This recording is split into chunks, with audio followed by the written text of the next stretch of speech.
Cordial saludo, mi nombre es Ángela Jimena Cepeda Pinzón, soy estudiante de Regencia de Farmacia. A continuación les voy a explicar la fase 2 de fundamentación de lo que trata la farmacotecnia. Entonces, como primera medida, nos preguntan ¿qué es una preparación magistral y qué es una preparación oficinal? Una preparación magistral es un preparado producto químico que es elaborado por un farmacéutico para realizar un tipo de prescripción médica de un paciente. Estas preparaciones requieren de intervención técnica de una variada complejidad, resumida en absoluta responsabilidad. Además, esas preparaciones deben de ser de dispensación inmediata. Una preparación oficinal es un preparado oficial, que es aquel medicamento que ya está preparado, elaborado y garantizado bajo la dirección farmacéutica para una adecuada venta y consumo. Otra pregunta que nos dicen es ¿qué es material de acondicionamiento y qué es material de utillaje? Un material de acondicionamiento es aquel que se utiliza para lograr envasar un producto a granel, para así obtener una operación totalmente terminada. Existen varias clases de materiales de acondicionamiento. Esto depende del contacto que tenga con el granel. Estos materiales suelen reconocerse como acondicionamiento primario, embalaje exterior o prospecto. Un material de utillaje son instrumentos y herramientas optimizadas para la realización de operaciones de proceso en un tipo de fabricación farmacéutica. Es utilizado mediante el posicionamiento y sujeción de piezas en un sistema de referencia y luego así ejecutan diferentes operaciones de diferente índole o de diversa índole. Como cuarta opción nos piden que elaboremos un esquema en donde resumamos los tipos de materiales que se utilizan para las preparaciones magistrales. En este caso entonces tiene que haber un equipamiento específico. En este equipamiento específico se deben disponer con tamices normalizados, sistemas para determinar el pH, un sistema para medir el punto de fusión. Si se elaboran cápsulas, se debe tener al menos una capsuladora con un juego completo de placas. Además, si la oficina de farmacia elabora supositorios y óvulos, tendrá que disponer de sus correspondientes moldes.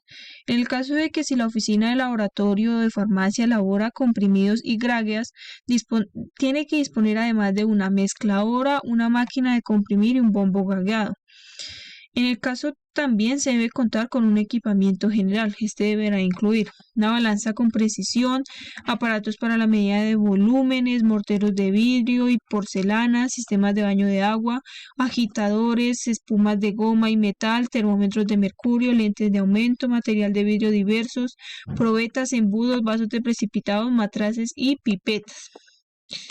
Si la oficina de farmacia elabora también preparaciones oftálmicas, inyectables y otros preparados estériles, también debe disponer de autoclave, dosificador de líquidos, sistema de filtraciones, esterilizantes, cámaras estériles o vitrinas estériles, hornos esterilizadores de calor seco, además homogenizadores, equipos para cerrar ampollas y capsular viales, un sistema de lavado de materiales adecuados, estufas y placas de Petri.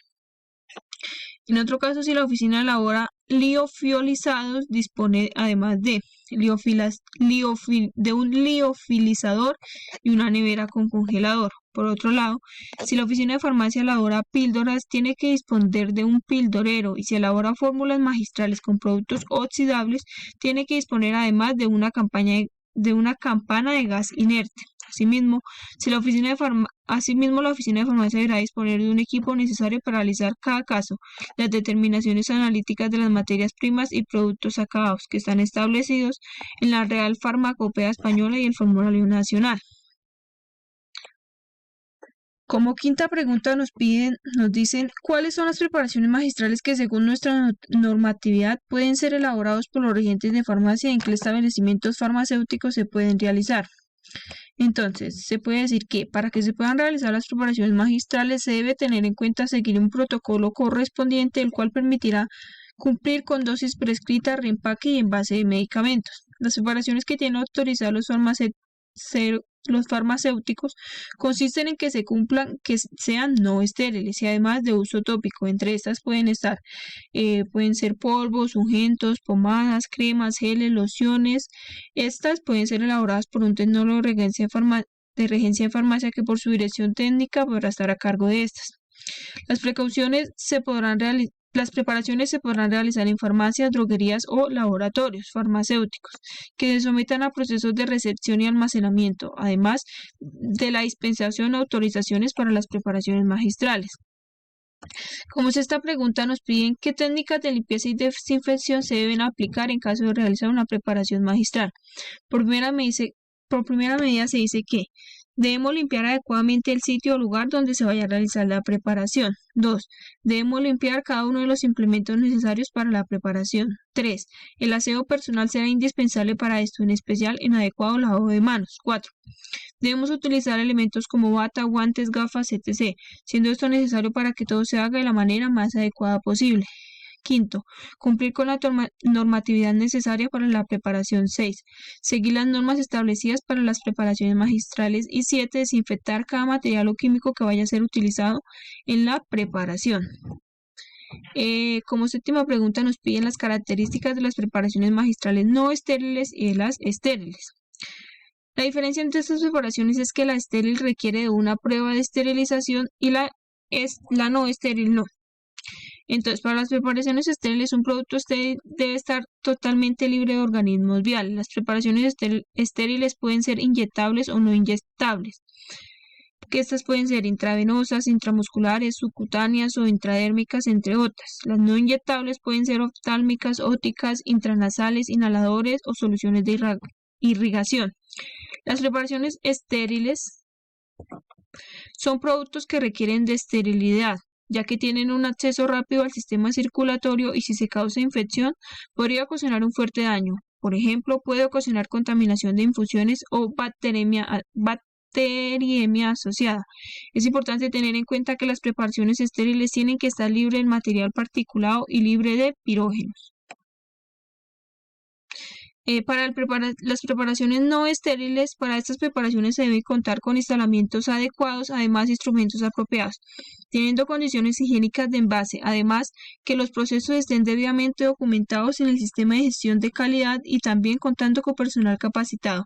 Tener en cuenta también que es importante los desinfectantes avalados, el programa de limpieza y desinfección, calidad de agua y otros aspectos necesarios. También es necesario contar con un monitoreo ambiental de clasificación de áreas limpias.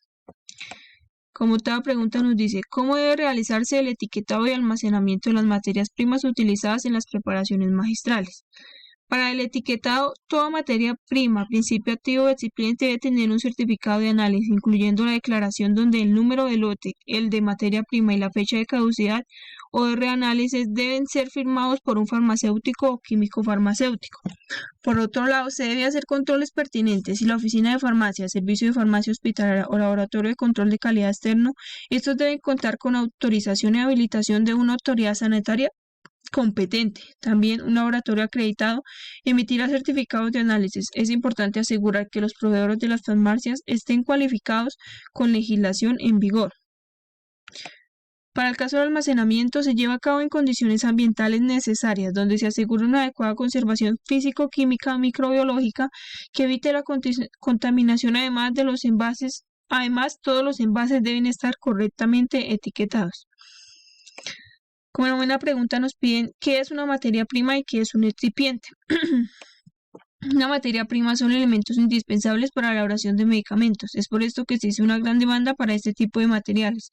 Estos contienen químicos necesarios para realizar procesos que favorezcan a pacientes para encontrar alivio a diferentes afecciones. Además, la materia prima se destaca por ser una sustancia que se emplea en la fabricación de productos farmacéuticos, incluyendo además materiales de envasado.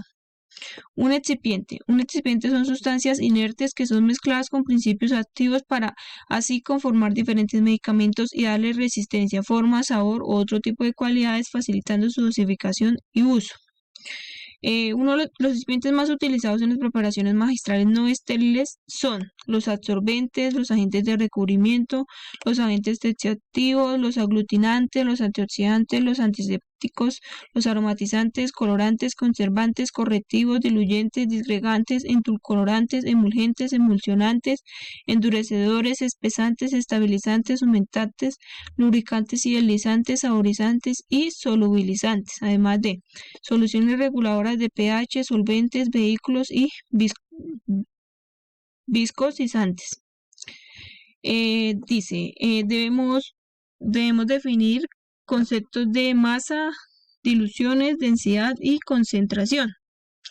La masa es la cantidad de materia que posee un cuerpo. En caso de una reacción, es la cantidad específica de materia que comprende los reactivos y productos involucrados. Todos los cuerpos generalmente poseen una masa que puede encontrarse en estado sólido, líquido o gaseoso. Además, la masa está compuesta por átomos que son unidos mediante enlaces químicos. Las diluciones. Las diluciones es el proceso que se sigue para preparar una disolución de menor concentración, dándose a partir de una más concentrada, consistiendo en añadir más solvente, es decir, una disolución disminuye la cantidad de soluto por la unidad de volumen de la solución. El concepto de densidad es una relación entre el peso y la masa de una sustancia, teniendo en cuenta el volumen que ocupe la unidad. Las que más se utilizan son las presentes acá. Una concentración es la magnitud química la cual expresa la cantidad de un alimento o cualquier compuesto por una unidad de volumen. Una de las operaciones farmacéuticas identificadas anteriormente es el peso, la disolución y la materia. También nos pide definir soluto, solvente, diluyente y qué es una disolución. Entonces, el soluto es una sustancia que se disuelve con otra sustancia, por ejemplo, el azúcar se disuelve en agua. El solvente es una sustancia que se disuelve al soluto, por ejemplo, en el caso de una mezcla de agua con sal, el solvente sería el agua. Un diluyente son sustancias que sirven para almacenar contenidos de un tipo de comprimidos. Un ejemplo, el diluyente puede ser la lactosa.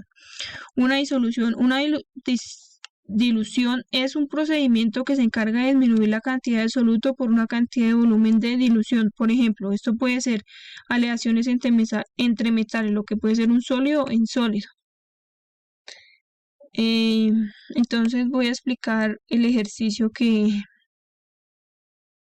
yo pedí. Entonces sería el número 20. que dice, se requieren preparar 700 mililitros de una solución de hidróxido de sodio al 1,2% a partir de una solución de hidróxido de sodio al 5%.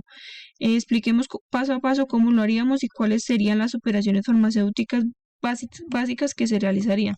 Entonces, para esto tomamos los datos correspondientes, lo que sería una solución de 700 mililitros de hidróxido de sodio, una concentración de 1,2%, una solución del 5% de hidróxido de sodio.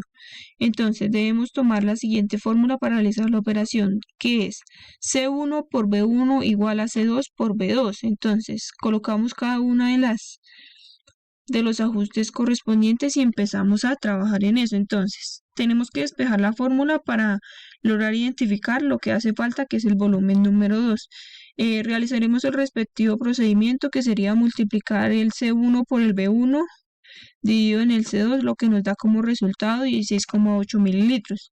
Las operaciones utilizadas farmacéuticas para esto serían la desecación, la extracción, la destilación y la mezcla.